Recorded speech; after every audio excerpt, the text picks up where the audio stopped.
mia, here I go again. My, how can I resist you? O grupo ABBA é muito mais do que um marco na música pop. É um fenômeno cultural que ultrapassou gerações, unindo pessoas com canções que são verdadeiramente trilhas sonoras de vida. Porém, por trás do glamour dos holofotes e dos sucessos que dominaram o mundo, como Mamma Mia e Dancing Queen, existe uma narrativa repleta de emoções intensas, desafios pessoais e resiliência notável. Entre harmonias perfeitas e letras inesquecíveis, os 4 membros do ABBA enfrentaram batalhas internas que moldaram tanto a sua arte quanto as suas vidas.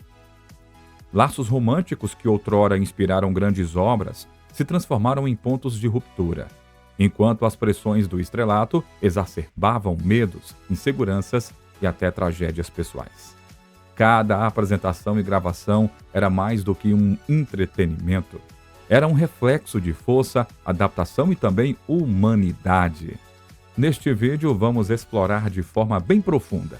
Vamos desvendar os segredos que deram origem às músicas tão marcantes e vamos entender como o ABBA se tornou sinônimo de superação criativa. Por trás das melodias cativantes existem histórias de amor, de perda e de esperança, que continuam a ecoar, provando que a verdadeira magia do grupo não está apenas na música, mas em sua capacidade de transformar emoções cruas em arte imortal. E para compreendermos a profundidade do impacto do ABBA e o motivo pelo qual o grupo continua a fascinar o mundo, é essencial mergulhar nos bastidores das suas vidas, onde o glamour do sucesso se mistura às batalhas pessoais e escolhas difíceis. Os eventos que moldaram a sua separação em 1982 não apenas encerraram um capítulo na história da música, mas também plantaram as sementes de um mistério, que perdura até os dias de hoje. Afinal, o que realmente aconteceu entre os membros do grupo?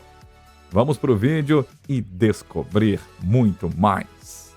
Desde a separação em 1982, o ABBA esteve no centro de diversos rumores e especulações sobre um possível retorno. No ano 2000, se tornou amplamente conhecido que o grupo recusou uma oferta de 1 bilhão de euros, algo em torno de 1 bilhão e 100 milhões de dólares, para uma turnê mundial. Acreditem, eles recusaram essa grana toda. Na época, os 4 integrantes, Agnetha, Björn, Benny e Annie Frida, descartaram a possibilidade de uma reunião tanto por razões pessoais quanto pelas complexidades emocionais trazidas pelos relacionamentos passados. Isso demonstrou o quanto valorizavam a dignidade, do seu legado acima da tentação do dinheiro. E olha que baita tentação, hein? 1 bilhão de euros. É muita grana, é ou não é? Björn explicou mais tarde que, embora a oferta fosse tentadora, era hora de seguir em frente com as suas vidas e não ficarem presos a uma obrigação com um passado com o ABBA. Mas, em abril de 2018, o grupo surpreendeu o mundo com a notícia de que haviam retornado ao estúdio para gravar 2 novas canções. As canções eram I Still Have Faith in You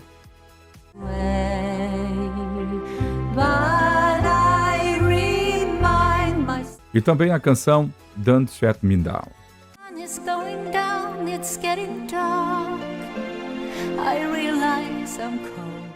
Essas canções fizeram parte do primeiro álbum deles em 40 anos, intitulado Voyage, que foi lançado em 5 de novembro de 2021. O álbum é composto por 10 novas canções e trouxe o toque clássico do ABBA com alguns elementos modernos, reafirmando seu status como lendas do pop. O álbum recebeu a aclamação da crítica e foi um grande sucesso comercial, consolidando ainda mais o lugar do grupo na história da música. Os temas de nostalgia e resiliência nas novas músicas agradaram tanto os fãs antigos quanto uma nova geração. Em particular, a canção I Still Have Faith in You destacou-se por sua mensagem poderosa de esperança e continuidade, capturando a profundidade emocional sempre presente nas músicas do ABBA. Já no dia 27 de maio de 2022, o ABBA estreou a série de concertos ABBA Voyage, na ABBA Arena, construída especialmente para 3.000 lugares, no Queen Elizabeth Olympic Park, em Londres.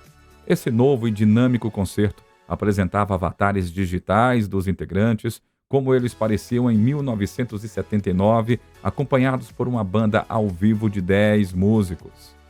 Para muitos, esses shows representaram uma fusão pioneira entre apresentações ao vivo e arte digital, abrindo novas perspectivas para a música ao vivo, né? Bom, no primeiro ano, recebeu mais de 1 milhão de visitantes e gerou aproximadamente 322 milhões de libras em valor econômico local. Operando quase em plena capacidade, vendeu cerca de 1,5 milhão de ingressos em 15 meses de abertura, com preço médio de 85 libras, algo em torno de $105. Esse desempenho impressionante em vendas gerou receitas consideráveis, para o local do concerto e também para os negócios relacionados. Além disso, o impacto socioeconômico de ABBA Voyage foi notável, sustentando mais de 5 mil empregos em Londres, desde o local do concerto até setores relacionados, como, por exemplo, hospitalidade e transporte. O fluxo inesperado de turistas internacionais impulsionou ainda mais os gastos locais com acomodações, alimentação e entretenimento, marcando um marco para o retorno cultural e econômico de Londres no pós-pandemia. Mais do que o impacto econômico, o ABBA Voyage representou um avanço cultural significativo na música ao vivo. Criou um modelo para um concerto fígito, a combinação do físico e do digital. Um novo formato não apenas para artistas que não podem fazer turnês, mas também para aqueles que já não estão mais presentes ou faleceram, Críticos aclamaram essa inovação como o futuro das apresentações ao vivo. E mais uma vez, o ABBA abriu portas para a evolução criativa, A ABBA Voyage é a prova da funcionalidade impressionante do grupo, que manteve a sua originalidade apesar das mudanças nos gostos e gêneros musicais. É como Bjorn disse: estamos orgulhosos de apresentar nova música, estamos orgulhosos de apresentar nossa música a uma nova geração através dessa tecnologia excelente e emocionante. Bom, vamos falar um pouco mais sobre a história desse grupo que é considerado um dos maiores da história, O ABBA foi um grupo pop sueco que alcançou fama internacional nos anos 70 e início dos anos 80, sendo um dos artistas musicais mais vendidos de todos os tempos. O quinteto tinha um som único, combinando música folclórica sueca com o pop da época. Técnicas de gravação avançadas para o período, como o uso de gravações em múltiplas camadas, chamado double tracking, ajudaram a criar o seu som pólido e característico. Liricamente falando, as canções do ABBA frequentemente tratavam de temas como o amor, perda, a desilusão também, o que permitia que praticamente qualquer pessoa de diferentes origens se identificassem com as canções. As suas músicas se tornaram um movimento social, especialmente na cultura gay durante a era disco. Canções como Dancing Queen e Mamma Mia, não era difícil ver o seu estilo despreocupado como uma forma de escapismo e também empoderamento. Além da música, a presença de palco era fantástica do grupo. Os seus figurinos também muito chamativos e conquistaram os corações de muitos, ajudando a construir a sua imagem no mundo do pop e complementando o carisma que demonstravam ao vivo. Já no final dos anos 70, o ABBA atingiu o auge, liderando as paradas com álbuns e singles que os posicionaram como superestrelas globais. O ano de 1976, com o lançamento de Arrival, marcou um ponto de virada em sua carreira, incluindo 2 dos maiores sucessos do grupo, as músicas Knowing Me, Know You in Money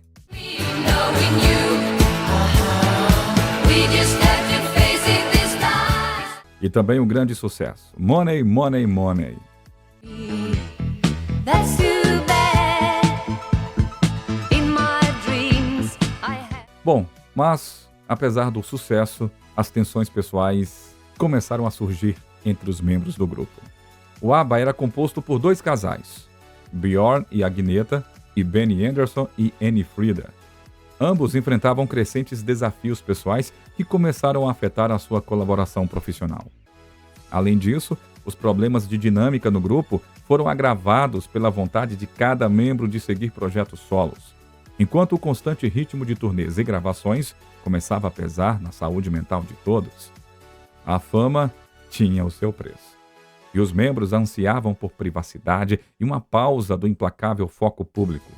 O ABBA anunciou uma pausa indefinida após o lançamento do álbum The Visitors, em 1982.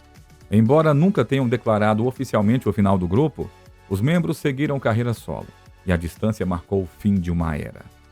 No entanto, a separação não diminuiu o legado do grupo. A sua música atemporal continuou a ecoar por gerações, deixando uma marca única na cultura pop. Os membros criativos por trás do grupo, Benny Andersson e Bjorn, continuaram a ter enorme sucesso em várias áreas após o ABBA. A colaboração entre eles se estendeu para novos projetos que consolidaram ainda mais a sua posição no mundo do entretenimento. Um dos projetos mais famosos do pós-ABBA foi o musical Cheers, criado em 1984 em colaboração com o letrista Tim Rice. Situado durante a Guerra Fria, o musical foi um sucesso crítico e comercial. A canção One Night in Bangkok mostrou que Andersson e Bjorn eram capazes de ir além do pop e entrar no reino das composições teatrais. Vamos recordar essa canção também.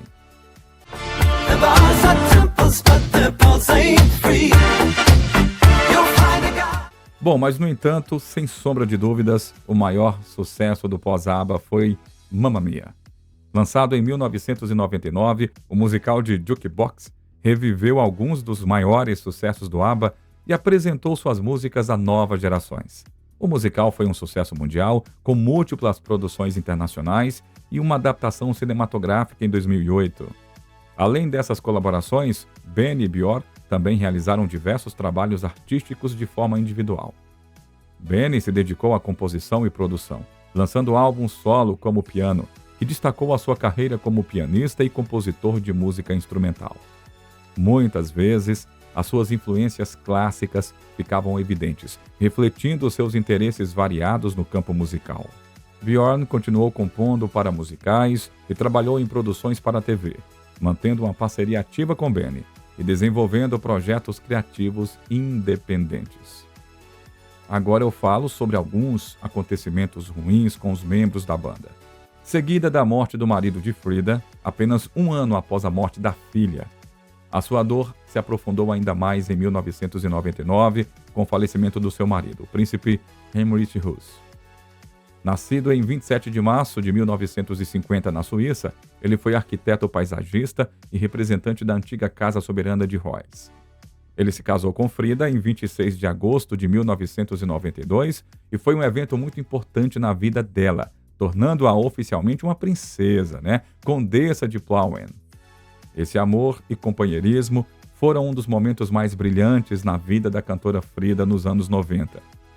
Ela costumava se referir ao esposo como uma pessoa maravilhosa, espiritual, engraçada, cuja presença lhe trouxe a tão necessária alegria e estabilidade.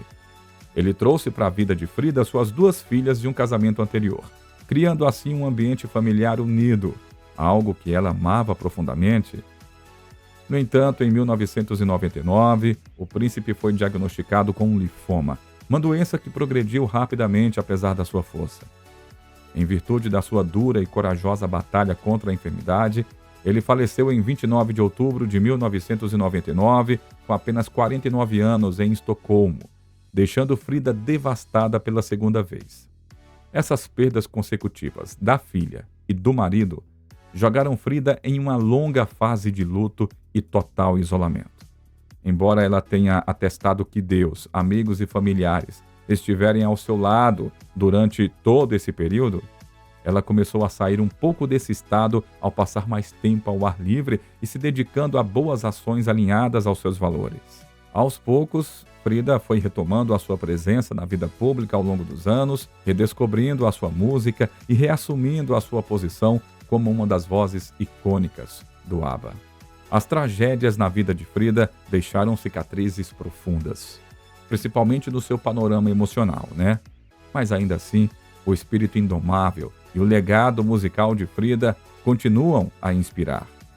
Pois é, como eu disse, infelizmente, a perda voltaria a atingir a vida de Frida de forma ainda mais devastadora, No dia 13 de janeiro de 1998, a sua filha Lisa, foi morta em um acidente de carro.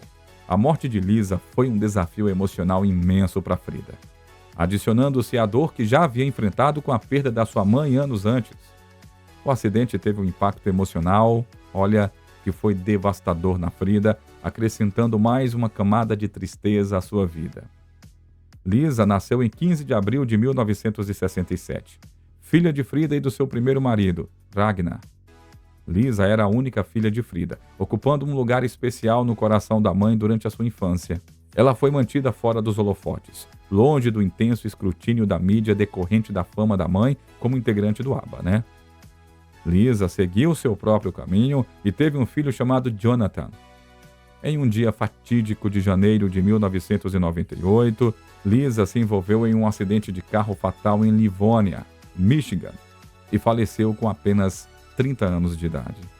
A morte de Lisa aconteceu de forma instantânea, dada toda a gravidade do acidente.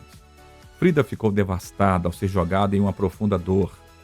Após o acidente, ela se tornou reclusa, parou de aparecer em público. Até interrompeu o trabalho em álbum que deveria finalizar posteriormente. Em entrevistas após o acidente, ela confessou como foi difícil superar uma perda tão terrível, né? Como foi para ela o verdadeiro fim do mundo. Anne Frida Lyngstad teve uma vida marcada por perdas pessoais intensas.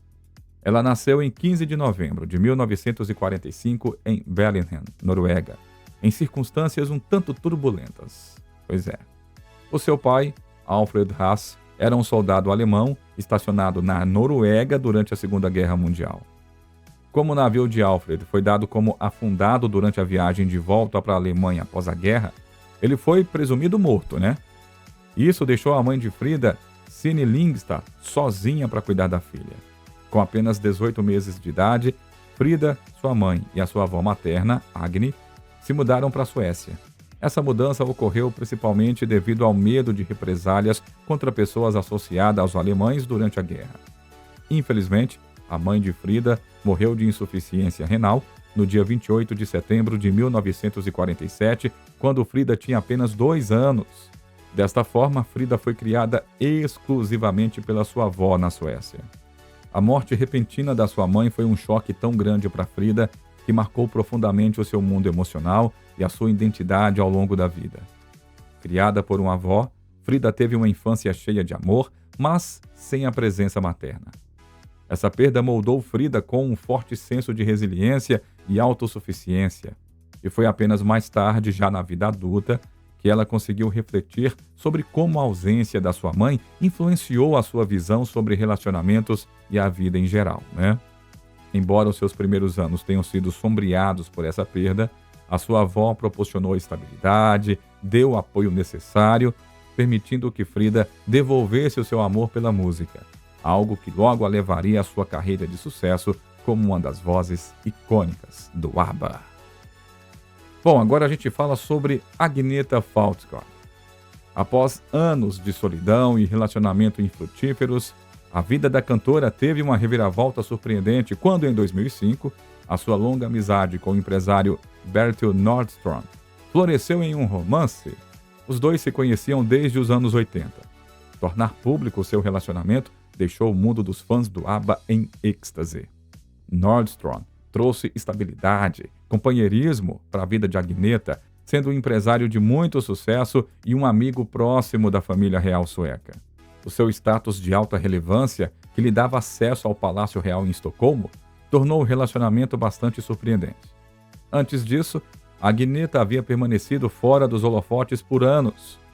Apesar do otimismo inicial, esse relacionamento não durou muito tempo, além da sua estreia pública como casal. Embora o romance não tenha sido duradouro, ele marcou uma mudança monumental para Agnetha, que passou mais de 20 anos basicamente em solidão autoimposta, raramente saindo de casa, olha só.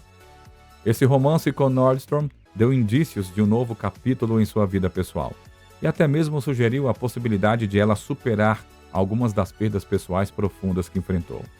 Essas perdas incluem o suicídio da sua mãe em 1986 e apenas um ano depois, a morte do pai.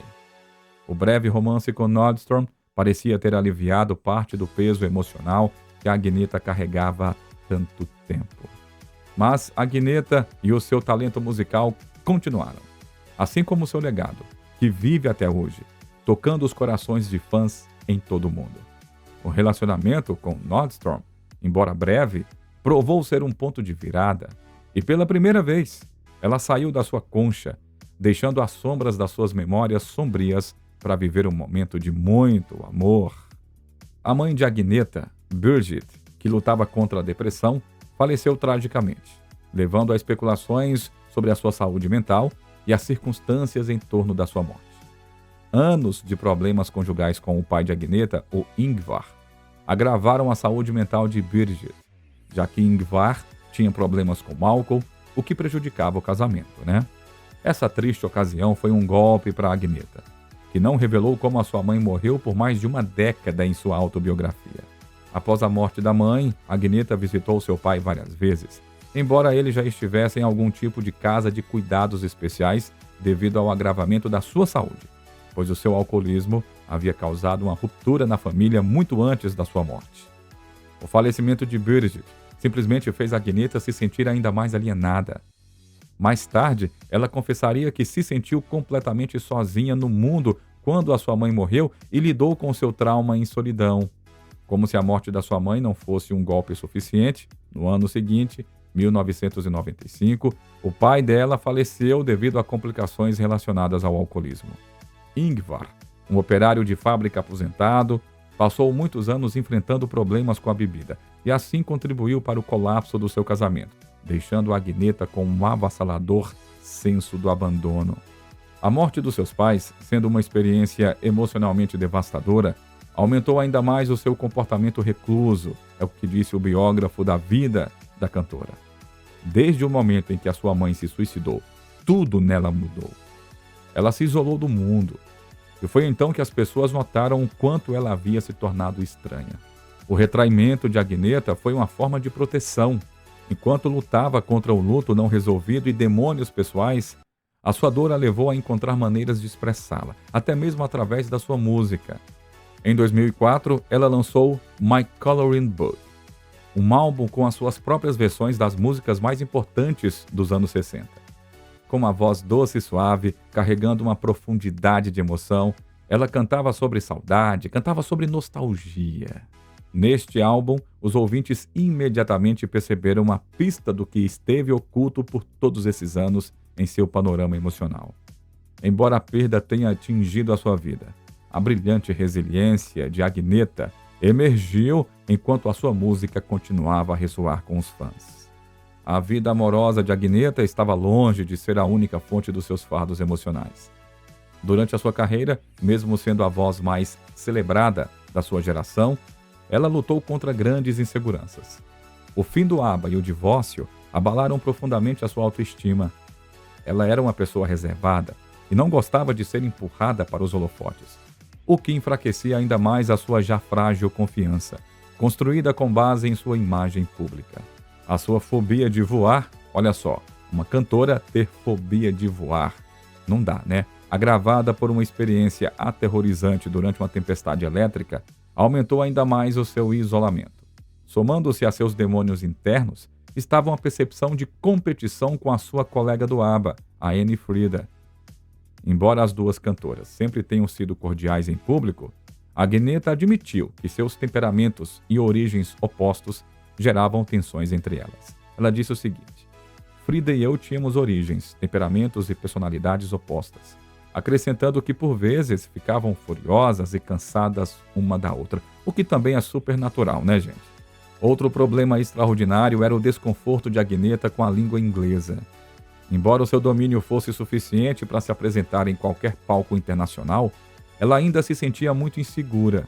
Durante entrevistas e aparições públicas, frequentemente tinha dificuldade em expressar plenamente os seus pensamentos em inglês, o que a deixava vulnerável, especialmente diante de uma audiência internacional. Essa dificuldade linguística ficou mais evidente no auge do sucesso internacional do ABBA.